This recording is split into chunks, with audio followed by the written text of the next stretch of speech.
ഈശോയിൽ സ്നേഹം നിറഞ്ഞവരെ, ദൽഹാകാലത്തിലെ 6-ാം ഞായറാഴ്ച നമ്മോട് ആവശ്യപ്പെടുന്നത് ബന്ധങ്ങളെക്കുറിച്ച് ധ്യാനിക്കാനാണ്. നമ്മുടെ സൃഷ്ടാവും പരിപാലകനും പിതാവുമായ ദൈവത്തോട് നാം എത്ര തീവ്രമായ ബന്ധമാണ് പുലർത്തുന്നത്. ആ ബന്ധത്തിൽ വരുന്ന വീഴ്ചകളെക്കുറിച്ച് നമ്മൾ എന്തുമാത്രം ആകുലപ്പെടുന്നുണ്ട്. നാം ഇന്ന് കേട്ട ഒന്നാമത്തെ വായന പുറപ്പാടിൻ്റെ പുസ്തകം 20-ാം അധ്യായം 1 മുതൽ 17 വരെയുള്ള വാക്യങ്ങളിൽ പ്രമാണങ്ങളുടെ, നിയമങ്ങളുടെ പ്രസക്തിയെക്കുറിച്ചാണ് നാം കാണുന്നത്. എന്തിനാണ് ദൈവം കൽപ്പനകളും പ്രമാണങ്ങളും തൻ്റെ മക്കൾക്ക് നൽകുന്നത്? പ്രമാണങ്ങളുടെയും നിയമങ്ങളുടെയും ആവശ്യകതയെ വെളിപ്പെടുത്തുന്നതിന് വേണ്ടി ദൈവം പറയുന്ന ഒരു തിരുവചനമുണ്ട്.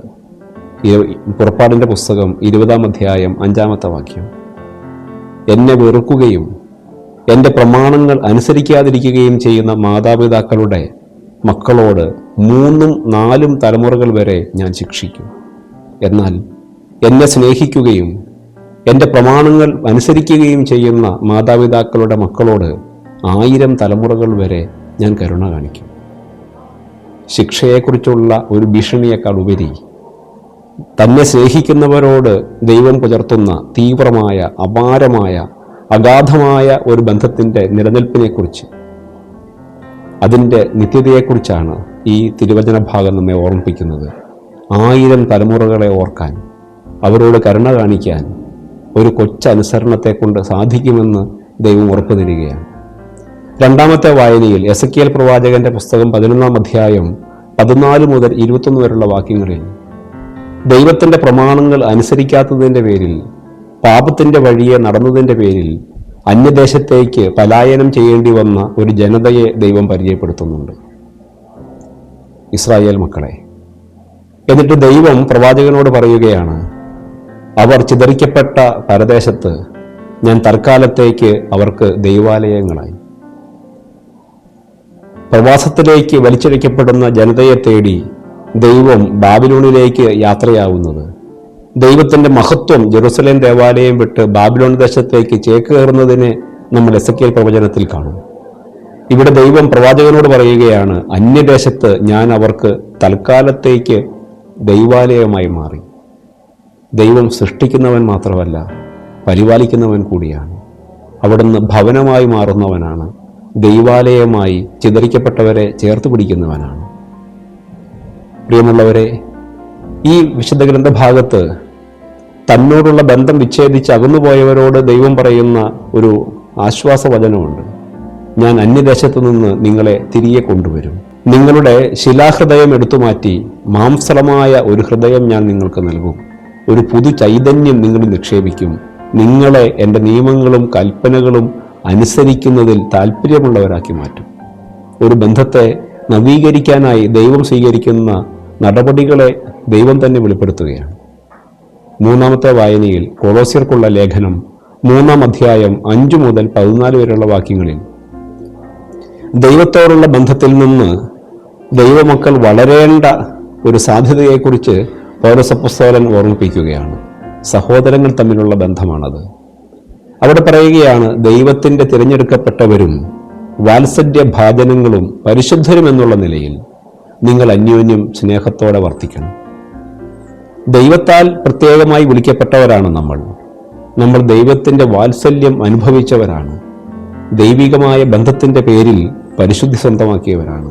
അവർ പരസ്പരം കലഹിക്കാതെ ദൈവിക ഭാവങ്ങളോടെ ബന്ധങ്ങളെ പുതുക്കി നന്മയിൽ, വിശുദ്ധിയിൽ വളരണം. അതിന് കാരണമായിട്ട് പൗലോസ് അപ്പോസ്തലൻ പറയുന്ന ഒരു വചനമുണ്ട്: ക്രിസ്തു എല്ലാവരിലുമാണ്, ക്രിസ്തു എല്ലാമാണ്. എല്ലാ ബന്ധങ്ങൾക്കും ദൈവികമായ ഒരു പശ്ചാത്തലം, ഒരു മുഖമുണ്ട്. എല്ലാ ബന്ധങ്ങളിലും ക്രിസ്തു അദൃശ്യമായി നിലകൊള്ളുന്നുണ്ട്. ക്രിസ്തു എല്ലാവരിലുമാണ്, ക്രിസ്തു എല്ലാമാണ്. 4-ാമത്തെ വായന വിശുദ്ധ മത്തായിയുടെ സുവിശേഷം 5-ാം അധ്യായം 17 മുതൽ 26 വരെയുള്ള വാക്യങ്ങളിൽ നിയമത്തിൻ്റെയും പ്രവചനത്തിൻ്റെയും പൂർത്തീകരണം, അതാണ് ആദ്യ ഭാഗം. ദൈവത്തെ അനുസരിക്കുന്നതിലൂടെ, ദൈവപ്രമാണങ്ങളെ പരിപൂർണമായി കാക്കുന്നതിലൂടെ ദൈവത്തോട് ഒരു മനുഷ്യൻ സ്വന്തമാക്കുന്ന ഒരു ബന്ധത്തെ ഓർമ്മപ്പെടുത്തുന്നു. നിയമത്തിൻ്റെയും പ്രവചനത്തിൻ്റെയും പൂർത്തീകരണമാണ്. അതുപോലെ അറ്റുപോയ ഉലഞ്ഞുപോയ ദൈവമനുഷ്യ ബന്ധത്തെ പരിഹരിക്കാനായി അർപ്പിക്കപ്പെടുന്ന ബലികളെക്കുറിച്ചുള്ള സൂചന നമുക്കവിടെ കാണാൻ കഴിയും. എന്നിട്ട് ഈശോ പറയും, ഈ ബലികളെയും കാഴ്ചകളെയും നിഷ്പ്രഭമാക്കുന്ന ഒന്നുണ്ട്. അത് കറതീർന്ന സാഹോദര്യമാണ്, രമ്യതപ്പെടലാണ്. നീ ബലിപീഠത്തിൽ കാഴ്ചയർപ്പിക്കാനായി കാഴ്ചവസ്തുവുമായി പോകുമ്പോൾ നിന്റെ സഹോദരന് നിന്നോട് വിരോധമുണ്ടെന്ന വഴിയിൽ വെച്ചോർത്താൽ ബലിവസ്തു അവിടെ വെച്ചിട്ട് പോയി നിന്റെ സഹോദരനോട് രമ്യതപ്പെടുക, പിന്നീട് വന്ന് ബലിയർപ്പിക്കുക.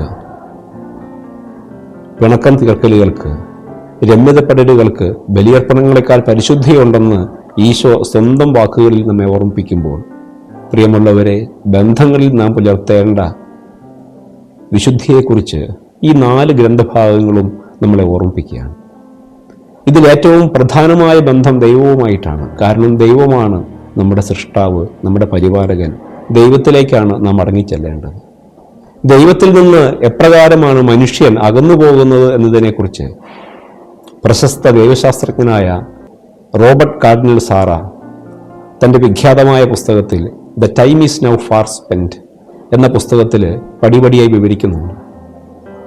ക്രിസ്തുവിൽ നിന്ന് അകന്നു പോകുന്ന യൂദാസിനെ മാതൃകയാക്കിയാണ് കാർഡിനൽ സാറ തൻ്റെ ഈ 4 ഘട്ടങ്ങളെ വിവരിക്കുന്നത്. അദ്ദേഹം പറയും, ഒന്നാമതായി സംശയത്തിൻ്റെ ഘട്ടമാണ്. ദൈവത്തിൽ നിന്ന് അകലുന്നവൻ ദൈവത്തെ സംശയിക്കുന്നു. യൂദാസ് ക്രിസ്തുവിനെ സംശയത്തിൻ്റെ കണ്ണുകളോടെ നോക്കി. ഉൽപ്പത്തി പുസ്തകത്തിൽ ദൈവം നൽകുന്ന കൽപ്പനയെക്കുറിച്ചുള്ള സംശയങ്ങൾ തീർക്കാനായി ആദി മാതാപിതാക്കൾ സർപ്പത്തിൻ്റെ പക്കൽ ചെല്ലുന്നതിനെ നാം കാണും. ദൈവത്തോടുള്ള സംശയം തീർക്കാൻ ആദി മാതാപിതാക്കൾ ആശ്രയിച്ചത് പിശാചിനെയാണ്. ദൈവത്തോടുള്ള സംശയം അത് പരിഹരിക്കാൻ ദൈവത്തിൻ്റെ പക്കലേക്ക് തന്നെ ചെല്ലണമെന്ന് കർദിനാൾ നമ്മളെ ഓർമ്മിപ്പിക്കുന്നുണ്ട്.